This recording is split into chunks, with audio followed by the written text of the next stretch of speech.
नमस्ते दोस्तों, cavalier India के ऑनलाइन प्लेटफॉर्म में सबका स्वागत है। आज हम देखने वाले इकोनॉमिक्स के क्वेश्चन जो सीडीएस 2025 में पूछे गए थे।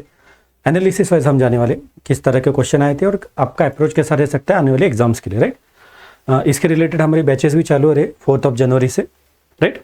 सो वन बाय वन हम क्वेश्चन देखते, राइट। पहला क्वेश्चन था कि स्टेटमेंट दिया था with respect to performance of India's export के रिलेटेड, वो भी गुड्स के एक्सपोर्ट के रिलेटेड।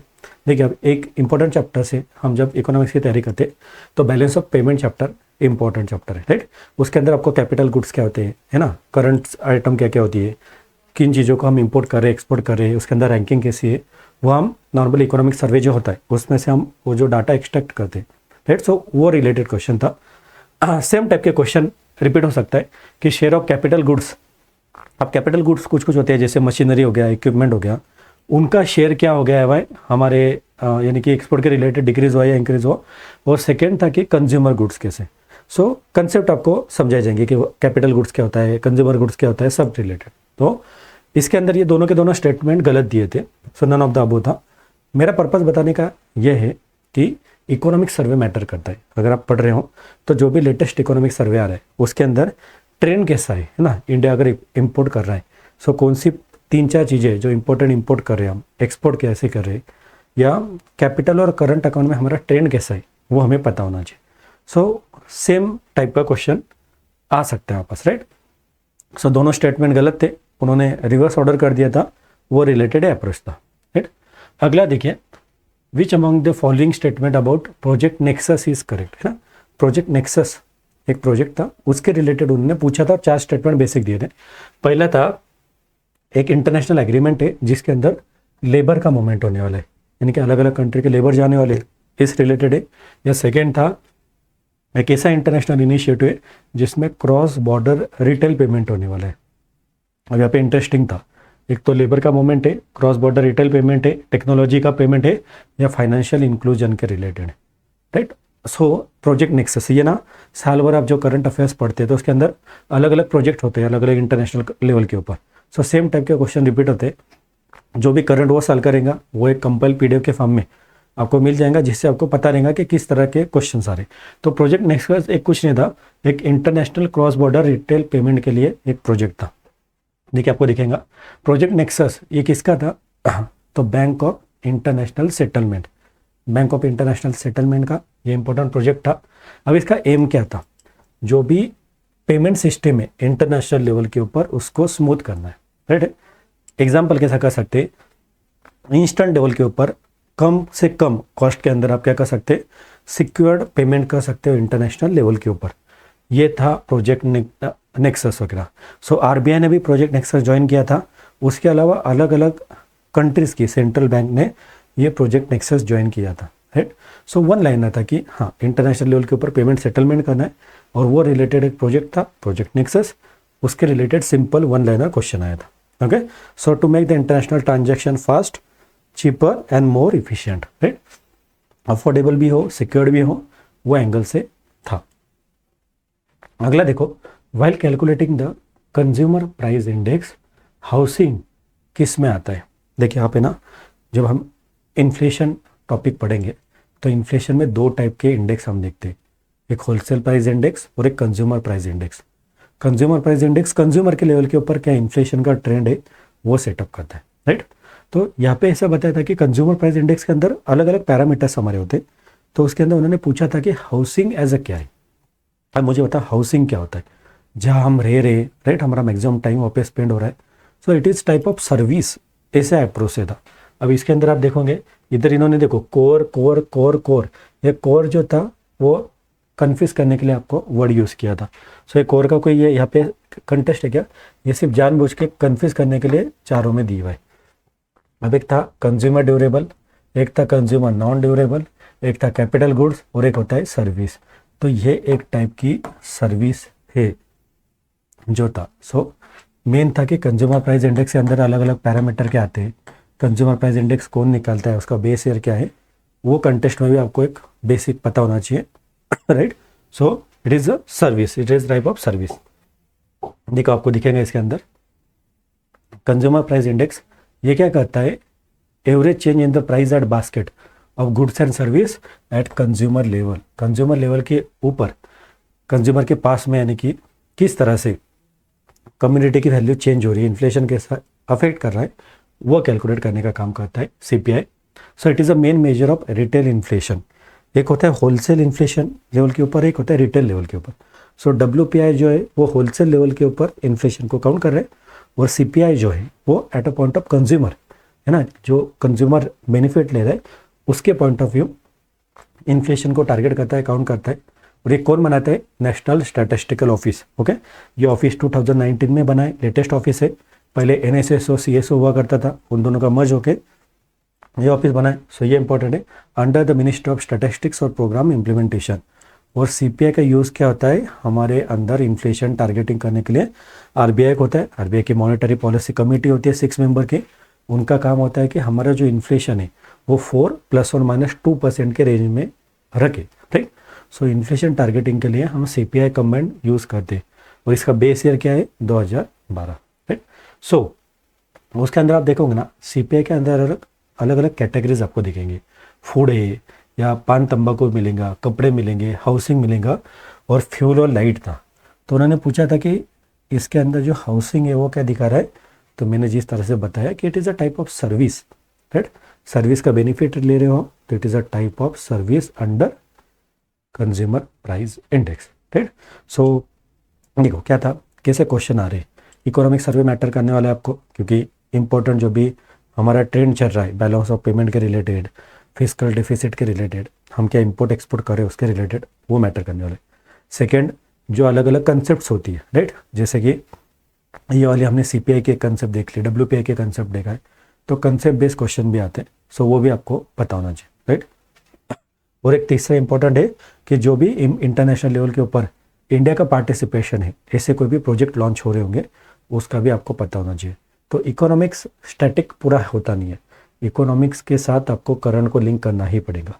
अगर आप सिर्फ स्टैटिक बुक्स पढ़ रहे हो उससे आप कंसेप्ट क्लियर कर सकते हो, बट कंसेप्ट के साथ आपको जरा किसकी पढ़ने वाली है, उसको जो करंट में अलग अलग चीज़ें चल रही उसको लिंक करना आना चाहिए। ओके, वो आपको सब मिल जाएंगे था, डोंट वरी।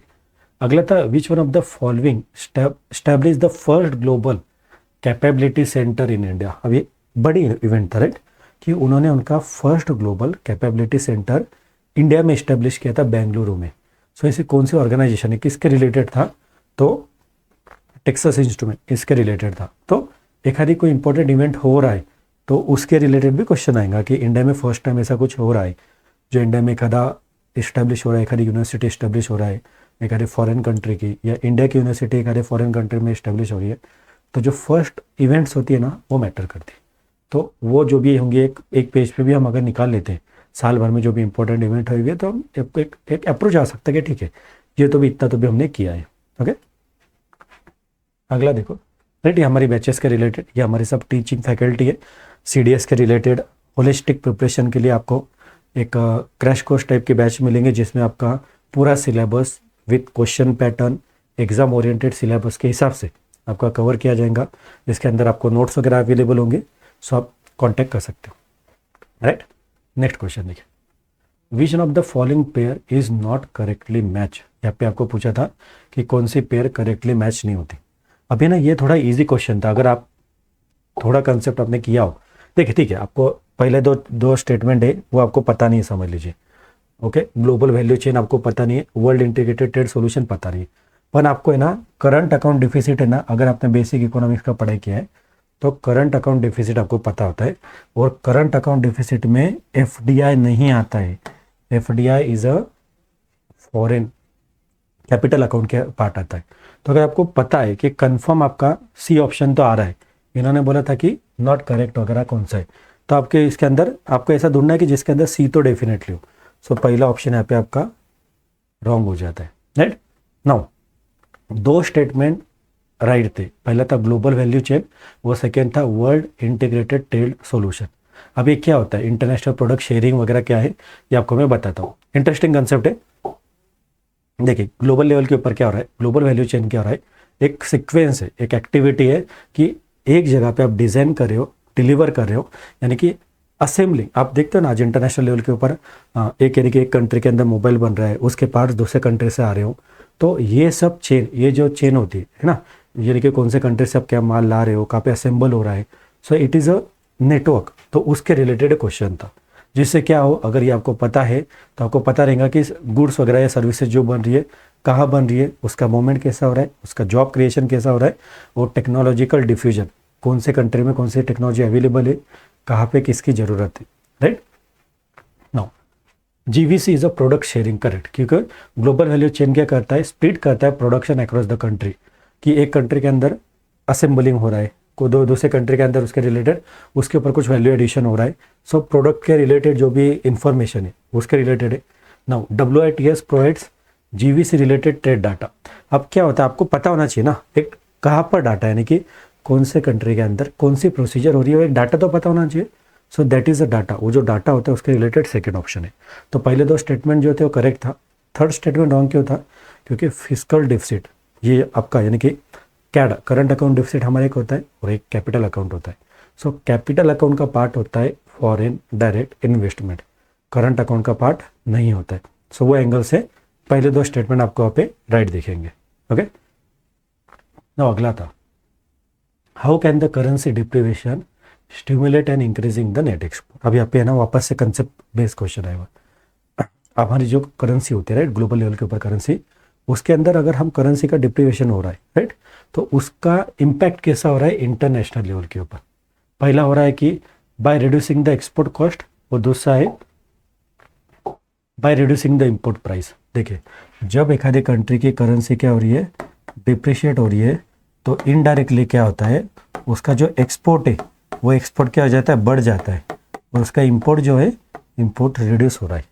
तो मुझे बताइए, एक्सपोर्ट बढ़ रहा है इनडायरेक्टली, तो एक्सपोर्ट कॉस्ट रिड्यूस हुआ होगा जब भी एक्सपोर्ट बढ़ेगा ना। आपके कंट्री से करी चीज़ ज़्यादा एक्सपोर्ट क्या हो रही है, जब सामने वाले को वो सस्ती गिर रही है, राइट है, तभी वो ज़्यादा आपके कंट्री से परचेस करेगा। सो पहला स्टेटमेंट राइट था कि अगर हम हमारे करेंसी को डिप्रिकेट कर रहे हैं तो एक्सपोर्ट कॉस्ट क्या हो रही है, कम हो रही है, एक्सपोर्ट कॉस्ट कम हो रही है, और इसलिए हमारा एक्सपोर्ट बढ़ रहा है। वो सेकेंड था by reducing the import price, ये रॉन्ग था, इम्पोर्ट प्राइस यहाँ पे बढ़ जाती है, यहाँ पे सेकेंड स्टेटमेंट रॉन्ग दिया है। क्यों, क्योंकि इम्पोर्ट की प्राइस बढ़ जाएंगे। अगर आपको अगर फॉरेन से इम्पोर्ट करना है चीज़, तो आपको सेम चीज़ के लिए पहले के हिसाब से ज़्यादा पैसा देना पड़ेगा। सो ये कंसेप्ट बेस्ड क्वेश्चन ये आया था कि आप अगर आपका कंट्री के विद रिस्पेक्ट टू डिप्रेशन हो रहा है तो क्या हो रहा है, एक्सपोर्ट कॉस्ट कैसा हो रहा है, एक्सपोर्ट बढ़ रहा है, इनडायरेक्टली एक्सपोर्ट कॉस्ट कम हो रहा है, इसलिए हमारा एक्सपोर्ट बढ़ रहा है, और इम्पोर्ट कॉस्ट भी बढ़ रहा है, इम्पोर्ट कॉस्ट बढ़ने की वजह से हमारा इम्पोर्ट कम हो जाएगा।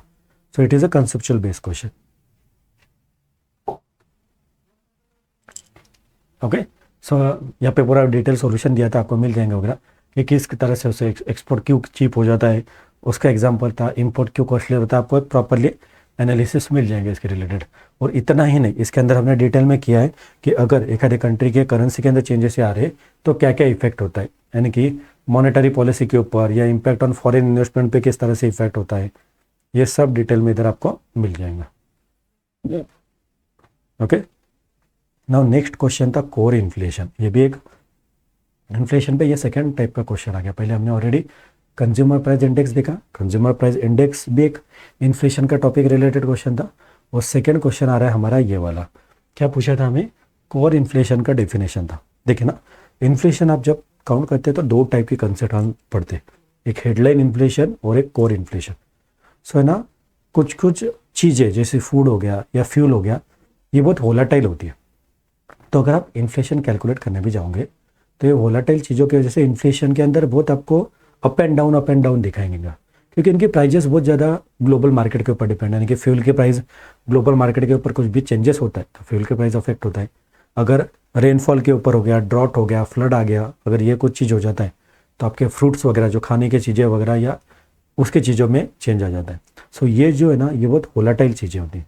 सो अगर हमें एक अच्छा इन्फ्लेशन निकालना है जिससे हम प्रॉपरली पता कर पाए कि इन्फ्लेशन का परसेंटेज कितना था, इन्फ्लेशन रेट कितना था, तो हम क्या करते हैं, हमारा जो हेडलाइन इन्फ्लेशन होता है उसमें से हम फूड और एनर्जी, इनडायरेक्टली फूड और फ्यूल को क्या करते हैं, माइनस करते हैं। सो CPI headline inflation minus food and fuel. समझ रहे हो, जब आप आपके हेडलाइन इन्फ्लेशन में से आप फूड का प्राइस और फ्यूल का प्राइस, ये फ्यूल को इन्होंने क्या बोला इन टर्म्स ऑफ एनर्जी बोला है, और फूड यानी कि आपका फूड, तो ये बहुत ज़्यादा वोलाटाइल है, इसके अंदर ज़्यादा मार्केट के अंदर ऊपर नीचे होता है। तो हेडलाइन इन्फ्लेशन में से आप फूड और फ्यूल माइनस करते हैं तो जो आपको इन्फ्लेशन मिलता है it is known as core inflation. तो कोर इन्फ्लेशन की जस्ट बेसिक कंसेप्ट उन्होंने पूछे थे, अभी आपको दिखेंगे। देखिए कोर इन्फ्लेशन क्या था।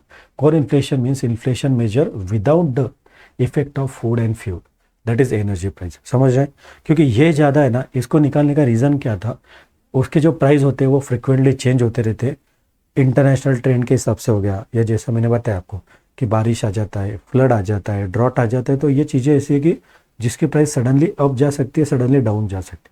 तो काउंटिंग एक्यूरेट हो इसके लिए हम क्या कहते हैं, हेडलाइन में से माइनस करते हैं। So core inflation is equal to क्या हो रहा है, एक स्टेबल इन्फ्लेशन है, एक स्टेबल इन्फ्लेशन का ट्रेंड दिखा रहा है कोर इन्फ्लेशन, और इसलिए कोर इन्फ्लेशन यानी कि आपका हेडलाइन इन्फ्लेशन माइनस फूड और फ्यूल के आइटम, जो ज़्यादा फ्लेक्सिबल आइटम है, जो ज़्यादा वोलेटाइल आइटम है, उसको माइनस कर दीजिए। That is basic concept. Okay right, ये पूरा आपको दिखेगा सक्सेस स्टोरीज कहाँ पे किस तरह से परफॉर्मेंस है। Right, next an alignment with the guidelines of national education policy. अब नेशनल एजुकेशन पॉलिसी 2020 के रिलेटेड क्वेश्चन था, पोषण भी पढ़ाई भी was launched under which one of the following program ना। नेशनल एजुकेशन पॉलिसी 2020 की बहुत इंपॉर्टेंट पॉलिसी, अभी भी देखिए 4-5 साल हो गया तो भी इसके ऊपर क्वेश्चन आ रहे हैं और अभी भी आते रहेंगे आगे, क्योंकि ये बहुत मेजर शिफ्ट था हमारा एजुकेशन पॉलिसी में। इसके पहले हमने 1986 में एजुकेशन पॉलिसी बनाई थी और ऑलमोस्ट 34 ईयर्स के बाद में हमने एजुकेशन पॉलिसी को रिव्यू किया है। सो अभी के 21st सेंचुरी के ग्लोबल ट्रेंड के हिसाब से किस तरह का एजुकेशन जरूरी है, उस हिसाब से बहुत सारे चेंजेस किए हुए। सो ये पॉलिसी में आने वाले टाइम में भी क्वेश्चन आते रहेंगे। सो इधर पूछा था कि पोषण भी पढ़ाई भी, ये जो लॉन्च किया था वो किसके अंडर था, तो याद रखो ये अर्ली चाइल्डहुड केयर और एजुकेशन जो होता है ना अर्ली लेवल के ऊपर, उसके रिलेटेड ये प्रोग्राम था। देखिए पोषण भी पढ़ाई भी ये न्यूट्रिशन और एजुकेशन था, यानी कि पोषण यानी कि न्यूट्रिशन और पढ़ाई यानी कि आपका एजुकेशन। सो ये launch by ministry of women child development था। It is a type of early childhood care and education, जिसका मेन पर्पस था न्यूट्रिशन सपोर्ट करना एट आंगनवाड़ी सेंटर। आपने आंगनवाड़ी ICDS स्कीम सुना होगा। सो ICDS स्कीम के अंडर आंगनवाड़ी सेंटर्स होते, उसके रिलेटेड ये था कि बच्चों को एजुकेशन भी मिले, साथ के साथ उनका न्यूट्रिशन का डिमांड भी पूरा हो, क्योंकि हमारे कंट्री के अंदर बहुत ज़्यादा न्यूट्रिशन जो है यानी कि न्यूट्रिशन का अमाउंट है वो कम हो जाता है। तो इसलिए स्टार्टिंग के लेवल से अगर हम उसके ऊपर फोकस करते हैं, सो वो अप्रोच से पोषण भी पढ़ाई भी ये इम्पोर्टेंट इनिशिएटिव था। तो इंश्योर था होलिस्टिक डेवलपमेंट करता है children between the age group of 3 years to 6 years, 3 से 6 साल के अंडर के जो बच्चे हैं उनका होलिस्टिक डेवलपमेंट हो, एजुकेशन के साथ उन्हें न्यूट्रिशन भी मिले, इसके हिसाब से ये दिया गया था। और align with the national education policy 2020, जिसका मेन ये एम था। ओके, सो आंगनवाड़ी सेंटर को कैसा कन्वर्ट करना है आपको, पोषण कम लर्निंग सेंटर, ऐसा सेंटर आंगनवाड़ी सेंटर जहाँ आपको न्यूट्रिशन भी डिमांड फुलफिल हो रहा है और साथ ही साथ आपको एजुकेशन भी मिल रहा है between the age group of 3 to 6 years। Okay, so national education policy based question था, ये रिलेटेड आपको डाटा मिल जाएगा। राइट, अब यहाँ पे ये था कि यानी कि प्ले बेस्ड लर्निंग बच्चों को पढ़ाते हुए सिखाया जाएगा या न्यूट्रिशन के ऊपर उनका ध्यान देना है। सो इट इज़ होलिस्टिक बच्चों का डेवलपमेंट हो, वो एंगल से ये चीज़ की गई थी।